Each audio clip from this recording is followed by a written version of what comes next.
ತೋಟದಲ್ಲಿ ಮಾಡುವ ಕೆಲಸವನ್ನೇ ಮರೆತು ಬಿಟ್ಟಿದ್ರಲ್ಲ. ಯಜಮಾನರು ಸಾಕಿದ ಆ ಮುದ್ದಾದ ಗೀಮರಿಗೆ ಹಣ್ಣು ತಿನ್ನಿಸಿ ಮುಂದಿನ ಕೆಲಸ ಮಾಡ್ತೀನಿ.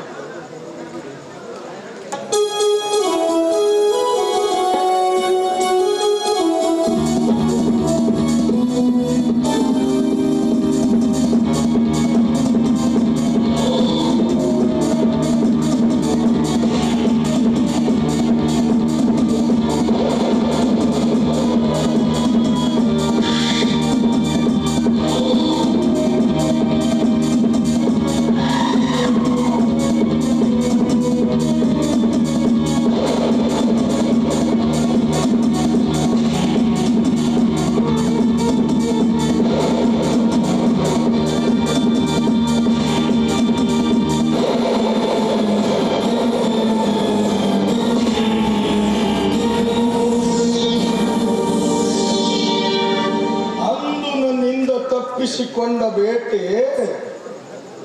ಈ ತೋಟದಲ್ಲಿ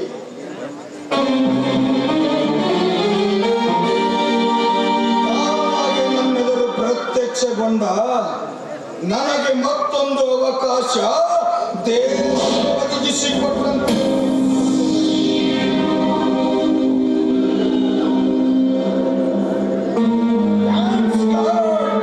ನನಗೆ ಮತ್ತಷ್ಟು ಅನುಕೂಲವೇ ಆಯಿತು.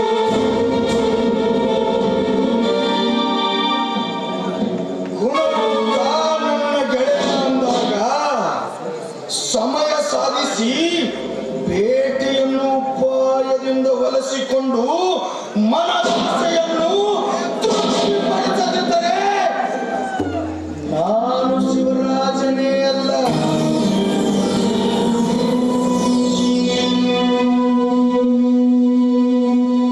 ಅಂದು ನೀನು ನನಗೆ ಮನಬಂದಂತೆ ಹೀಯಾಳಿಸಿದೆಯಲ್ಲ,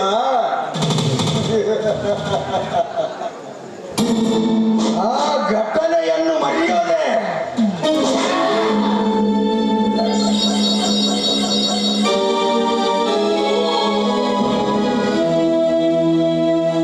ಉಪಾಯದಿಂದ ಕಾರ್ಯ ಸಾಧಿಸಬೇಕು.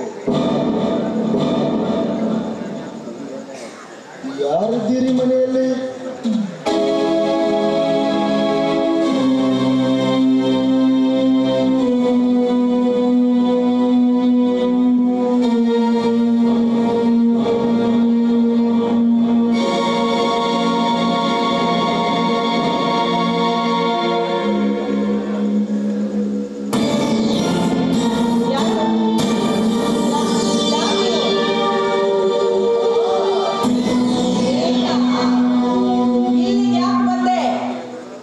ಏಕೆ ಹೊರವಾರವಾಗಿತ್ತೆ?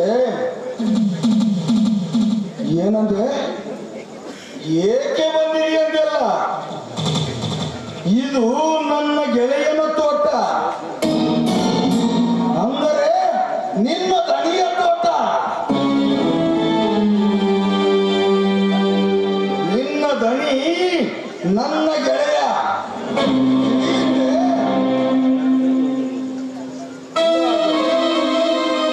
ಅಂದಾಗೆ ಗುಣವಂತ ಎಲ್ಲಿ?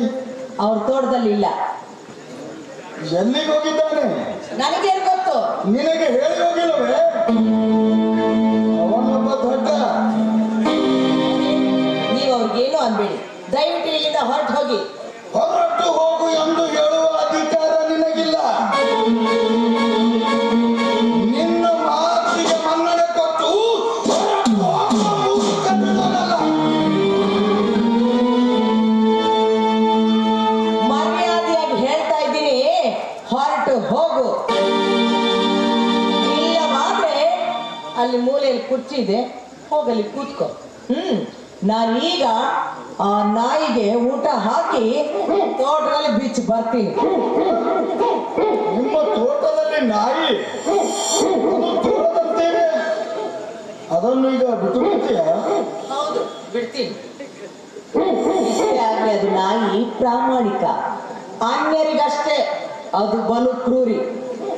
ದಯವಿಟ್ಟು ಅದನ್ನು ಬಿಡಬೇಡ. ನನಗೆ ನಾಯಿ ಅಂದ್ರೆ ಭಯ. ಏನೋ ಬಹಳ ಧೈರ್ಯಸ್ಥರು ಅಂತ ನಾನ್ ತಿಳ್ಕೊಂಡಿದ್ದೆ. ಈಗ ಗೊತ್ತಾಯ್ತಲ್ಲ ನೀವೆಂತ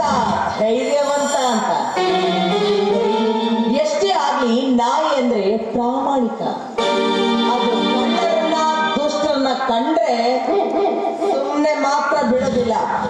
ಆ ನಾಯಿ ಇಲ್ಲೇ ತಗೊಂಡು ಬಂದು ಬಿಚ್ಚಿ ಬೀಳ್ತೀನಿ. ಬೇಡ, ಅದನ್ನು ಬಿಡಬೇಡ. ನಾನು ಇಲ್ಲಿಂದ ಹೊರಟು ಹೋಗುತ್ತೇನೆ.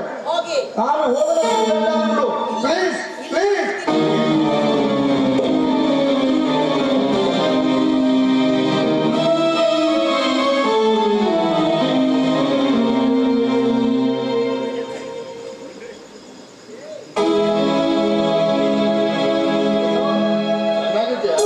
ಚೆನ್ನಾಗೇ ಇದ್ದೇನೆ. ಇಷ್ಟೊತ್ತು ಎಲ್ಲಿಗೆ ಹೋಗಿದ್ದೆ? ಇತ್ತೀಚೆಗೆ ಕಾಣ್ತಾನೆ ಇಲ್ಲ. ನನ್ನ ಮಿಲ್ಲಿನ ವಿಷಯವಾಗಿ ಹೊಸ ತಂತ್ರಜ್ಞಾನದ ಬಗ್ಗೆ ತಿಳಿದುಕೊಳ್ಳಲು ನನ್ನ ಮ್ಯಾನೇಜರ್ ಜೊತೆ ಮುಂಬೈಗೆ ಹೋಗಿದ್ದೆ. ನೀನು ಬಂದು ಬಹಳ ಹೊತ್ತಾಯ್ತೇನು? ಹಾಗೇನಿಲ್ಲ, ಈಗಲೇ ಬಂದೆ. ಅದಿರಲಿ, ನಿಮ್ಮ ತೋಟದಲ್ಲಿ ಯಾರೋ ಹೊಸಬರು ಕೆಲಸಕ್ಕೆ ಬಂದ? ಅವರು ತೋಟವನ್ನು ನೋಡಿಕೊಳ್ಳಲು ಹೊಸದಾಗಿ ನೇಮಿಸಿದ್ದೇನೆ. ಅವಳ ಹೆಸರು ಸುಧಾ ಅಂತ. ಅವಳ ವಾರಗಳಲ್ಲಿ ನನ್ನ ತೋಟದ ಚಿತ್ರವನ್ನೇ ಬಲು ಜಾಣೆ. ಕೆಲಸದಲ್ಲಿ ಅಷ್ಟು ಇವಳು ಬಂದ ತೋಟದ ಭಾವವೇ ಕಡಿಮೆ ಆಯಿತು. ಅಂದ್ರೆ 15 ದಿನಗಳಿಂದ ನಿಮ್ಮ ಭಾರ ಅರ್ಧದಷ್ಟು ಕಡಿಮೆ ಆಗಿದೆ. ನೋಡು ಮಿತ್ರ, ಇದು ಕಲಿಯುಗ. ಯಾರನ್ನು ಅದರಲ್ಲಿ ಅಷ್ಟಾಗಿ ಆಳುಗಳನ್ನು ನಂಬಬಾರದು. ಮೊದಲು ನಂಬಿಕೆಯಿಂದ ಕೆಲಸ ಮಾಡಿ ಮುಂದೆ ಮೋಸ ಮಾಡಬಹುದು. ಅಷ್ಟನ್ನು ಅರಿಯದ ಮೂಡನೂ ನಾನಲ್ಲ.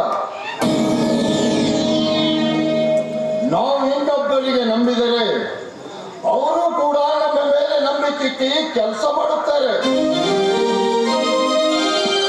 ಅಂತವರು ಕೆಲವೊಬ್ಬರು ಯಾರೋ ಒಬ್ಬರು ಇರ್ಬೋದು.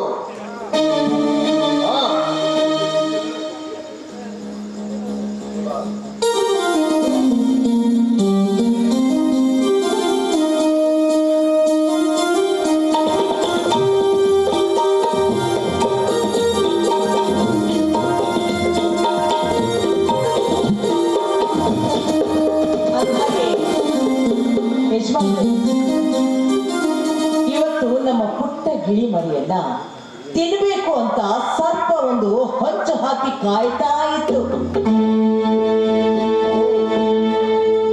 ತಾನೆ? ಯಜಮಾನ್ರೆ, ಅದು ಪಂಜರದ ಹತ್ರನೇ ಬಂದು ಬಿಡ್ತು. ನಾನು ಫೋನ್ ತಗೊಂಡು ಬರೋಷ್ಟರಲ್ಲಿ ಕಣ್ಮರೆಯಾಗಿ ಹೋಯ್ತು.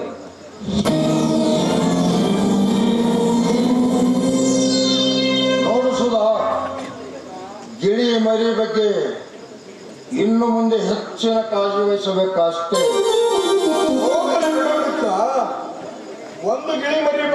ಒಂದು ಗಿಳಿ ಮರಿಗಾಗಿ ಇಷ್ಟು ಕಾಳಜಿ ವಹಿಸುವೆ? ಸ್ವಲ್ಪ ತನ್ನ ಆಹಾರ ಹುಡುಕಿಕೊಂಡು ಬರುವುದು ಸಹಜ. ಸರಿ, ನನಗೆ ಬೇರೆ ಕೆಲಸ ಆಯ್ತು, ಅವಶ್ಯವಾಗಿ ಬರುತ್ತೇನೆ.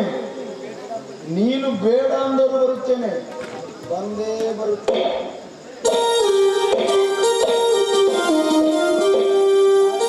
ನೋಡು ಸುಧಾ, ನಾಳೆ ನಮ್ಮ ಮಿಲ್ಲಿನ 10ನೇ ವಾರ್ಷಿಕೋತ್ಸವ.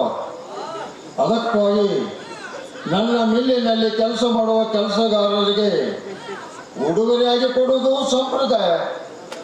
ಅದರಂತೆ ಈ ವರ್ಷವೂ ಕೂಡ ಎಲ್ಲರಿಗೂ ಬಟ್ಟೆ ಆಯರನ್ನು ಉಡುಗೊರೆಯಾಗಿ ಕೊಡುತ್ತಿದ್ದೇನೆ. ಬದಲಾಗಿ ಹಣವನ್ನು ಕೊಡಿ ಅಂತವರಿಗೆ ಹಣವನ್ನು ಕೊಡುತ್ತೇನೆ. ಅದರಂತೆ ನಿನಗೂ ಒಂದು ಉಡುಗೊರೆ ಕೊಡಲು ಒಂದು ಸೀರೆಯನ್ನು ತಂದಿದ್ದೇನೆ. ಸಂತೋಷವೇ? ಯಜಮಾನ್ರೆ, ನನಗೆ ಹಣ ಕೊಟ್ಟಿದ್ದೇನೆ, ಅನುಕೂಲವಾಗ್ತಿತ್ತು. ಬೇಕಾದರೆ ಹಣವನ್ನು ಕೊಡುತ್ತೇನೆ. ಆದರೆ ನಾ ತಂದ ಸೀರೆಯನ್ನು ಕಾಣಿಕೆಯನ್ನು ಒಳ್ಳೆಯನ್ನು ಬೇಡ. ನನ್ನ ಭಾವನೆಯನ್ನು ಅರ್ಥ ಮಾಡಿಕೊಂಡು ಸ್ವೀಕರಿಸು. ದಯವಿಟ್ಟು ನನ್ನನ್ನು ಕ್ಷಮಿಸಿ. ಕೊಡಿ ಆ ಸೀರೆಯನ್ನ.